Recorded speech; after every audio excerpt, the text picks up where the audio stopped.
1 Kings chapter 4. King Solomon now ruled over all Israel, and these were his high officials. Azariah, son of Zadok, was the priest. Elihoreph and Ahijah, the sons of Shisha, were court secretaries. Jehoshaphat, son of Ahilud, was the royal historian. Benaiah, son of Jehoiada, was commander of the army. Zadok and Abiathar were priests. Asariah, son of Nathan, was in charge of the district governors. Sabud, son of Nathan, a priest, was a trusted advisor to the king. Ahishar was manager of the palace property. Adoniram, son of Abda, was in charge of forced labor. Solomon also had 12 district governors who were all over Israel. They were responsible for providing food for the king's household. Each of them arranged provisions for 1 month of the year. These are the names of the 12 governors: Ben-Hur in the hill country of Ephraim, Ben-Jaker in Makas, Shalbim, Beth-Shemesh, and Elon Bethanan, Ben-Hesed in Aruboth, including Sukko and all the land of Hepher, Ben-Abinadab in all of Naphoth Dor.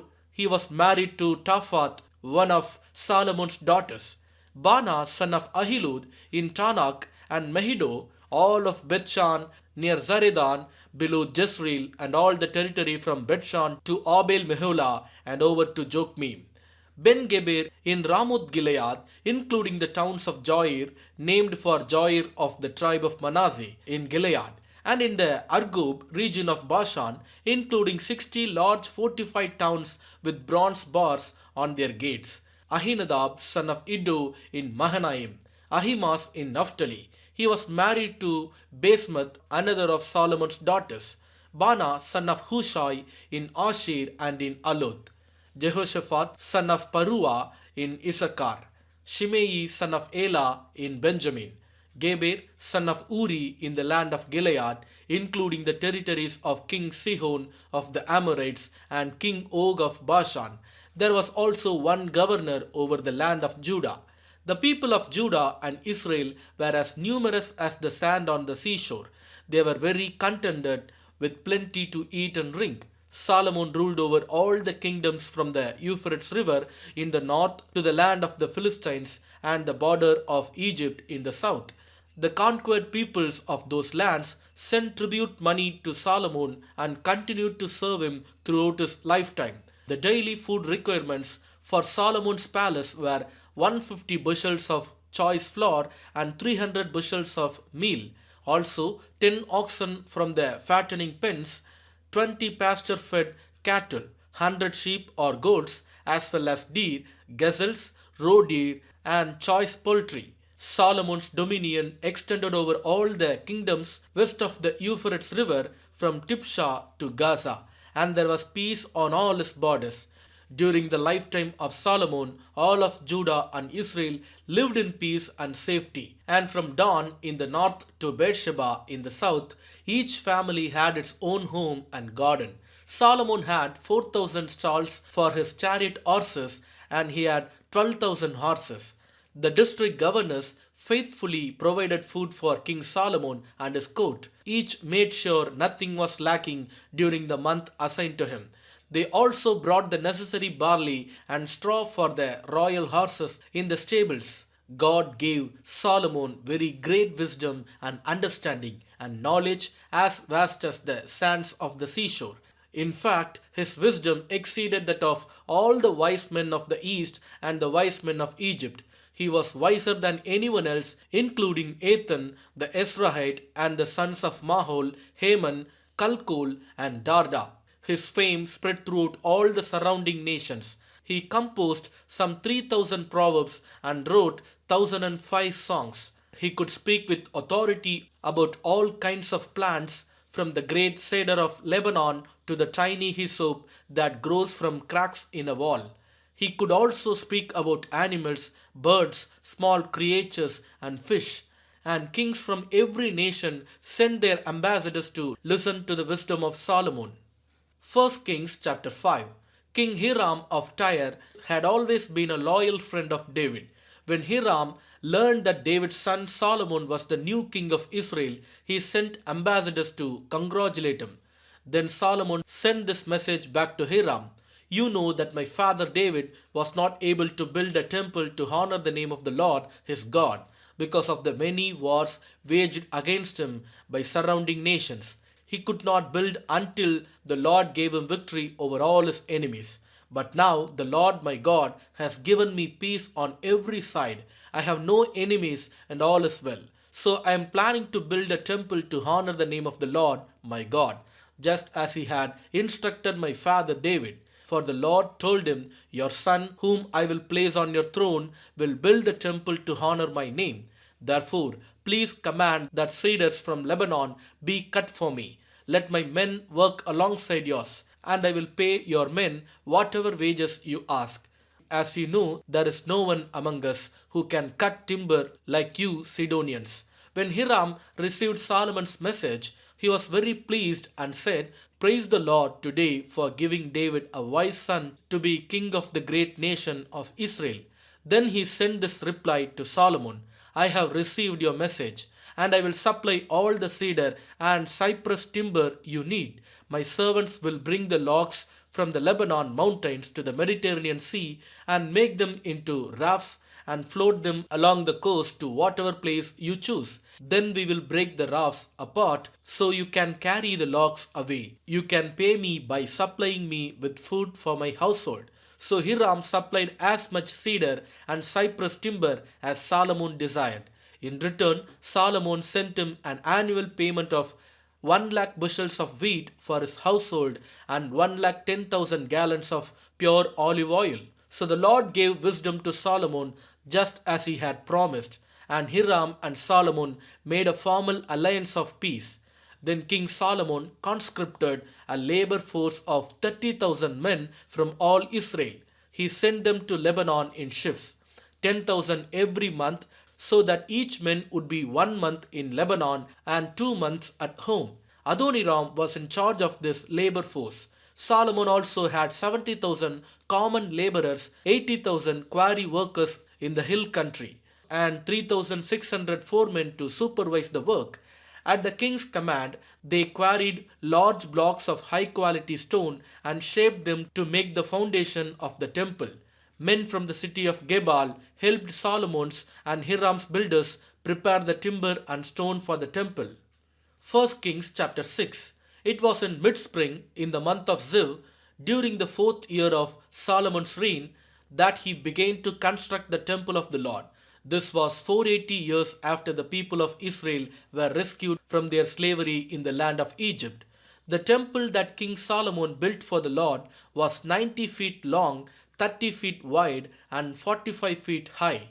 The entry room at the front of the temple was 30 feet wide, running across the entire width of the temple. It projected outward 15 feet from the front of the temple. Solomon also made narrow recessed windows throughout the temple. He built a complex of rooms against the outer walls of the temple, all the way around the sides and rear of the building. The complex was 3 stories high, the bottom floor being 7.5 feet wide, and second floor 9 feet wide, and the top floor 10.5 feet wide. The rooms were connected to the walls of the temple by beams resting on ledges built out from the wall, so the beams were not inserted into the walls themselves. The stones used in the construction of the temple were finished at the quarry, so there was no sound of hammer, axe, or any other iron tool at the building site. The entrance to the bottom floor was on the south side of the temple. There were winding stairs going up to the second floor and another flight of stairs between the second and third floors. After completing the temple structure, Solomon put in a ceiling made of cedar beams and planks. As already stated, he built a complex of rooms along the sides of the building, attached to the temple walls by cedar timbers. Each story of the complex was 7.5 feet high. Then the Lord gave this message to Solomon: concerning this temple you are building, if you keep all my decrees and regulations and obey all my commands, I will fulfill through you the promise I made to your father David. I will live among the Israelites and will never abandon my people Israel. So Solomon finished building the temple. The entire inside, from floor to ceiling, was paneled with wood. He paneled the walls and ceilings with cedar, and he used planks of cypress for the floors. He partitioned off an inner sanctuary, the most holy place, at the far end of the temple. It was 30 feet deep and was paneled with cedar from the floor to ceiling. The main room of the temple outside the most holy place was 60 feet long. Cedar paneling completely covered the stone walls throughout the temple, and the paneling was decorated with carvings of gods and open flowers. He prepared the inner sanctuary at the far end of the temple, where the ark of the Lord's covenant would be placed. The inner sanctuary was 30 feet long, 30 feet wide, and 30 feet high. He overlaid the inside with solid gold. He also overlaid the altar made of cedar. Then Solomon overlaid the rest of the temple's interior with solid gold, and he made gold chains to protect the entrance to the most holy place. So he finished overlaying the entire temple with gold, including the altar that belonged to the most holy place. He made two cherubim of wild olive wood, each 15 feet tall, and placed them in the inner sanctuary. The wingspan of each of the cherubim was 15 feet, each wing being 7.5 feet long. The two cherubim were identical in shape and size. Each was 15 feet tall. He placed them side by side in the inner sanctuary of the temple.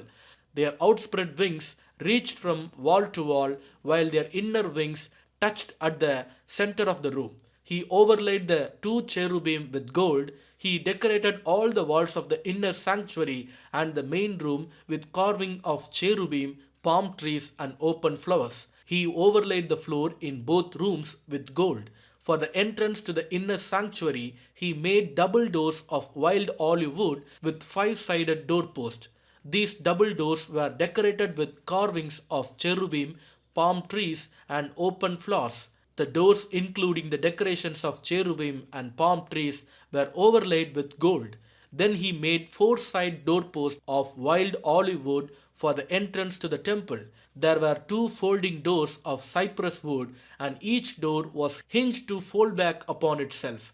These doors were decorated with carvings of cherubim, palm trees, and open flowers, all overlaid evenly with gold. The walls of the inner courtyard were built so that there was 1 layer of cedar beams between every 3 layers of finished stone. The fountain of the Lord's temple was laid in mid-spring in the month of Ziv during the 4th year of Solomon's reign. The entire building was completed in every detail by mid-autumn in the month of Bul during the 11th year of his reign. So it took 7 years to build the temple. Psalms chapter 78 from 40th verse. Oh, how often they rebelled against him in the wilderness and grieved his heart in that dry wasteland. Again and again they tested God's patience and provoked the Holy One of Israel. They did not remember his power and how he rescued them from their enemies. They did not remember his miraculous signs in Egypt, his wonders on the plain of Zon. For he turned their rivers into blood, so no one could drink from the streams. He sent vast swarms of flies to consume them and hordes of frogs to ruin them. He gave their crops to caterpillars. Their harvest was consumed by locusts. He destroyed their grapevines with hail and shattered their sycamore figs with sleet. He abandoned their cattle to the hail, their livestock to bolts of lightning. He loosed on them his fierce anger, all his fury, rage, and hostility. He dispatched against them a band of destroying angels. He turned his anger against them. He did not spare the Egyptians' lives, but ravaged them with the plague. He killed the oldest son in each Egyptian family, the flower of youth throughout the land of Egypt. But he led his own people like a flock of sheep, guiding them safely through the wilderness. He kept them safe so they were not afraid. But the sea covered their enemies. He brought them to the border of his holy land, to this land of hills he had won for them. He drove out the nations before them. He gave them their inheritance by lot. He settled the tribes of Israel into their homes. But they kept testing and rebelling against God Most High. They did not obey his laws. They turned back and were as faithless as their parents. They were as undependable as a crooked bow. They angered God by building shrines to other gods. They made him jealous with their idols. When God heard them, he was very angry and he completely rejected Israel. Then he abandoned his dwelling at Shiloh, the tabernacle where he had lived among the people. He allowed the ark of his might to be captured. He surrendered his glory into enemy hands. He gave his people over to be butchered by the sword because he was so angry with his own people, his special possession. Their young men were killed by fire. Their young women died before singing their wedding songs. Their priests were slaughtered, and their widows could not mourn their deaths. Then the Lord rose up as though waking from sleep, like a warrior aroused from a drunken stupor. He routed his enemies and sent them to eternal shame. But he rejected Joseph's descendants. He did not choose the tribe of Ephraim, he chose instead the tribe of Judah and Mount Zion, which he loved.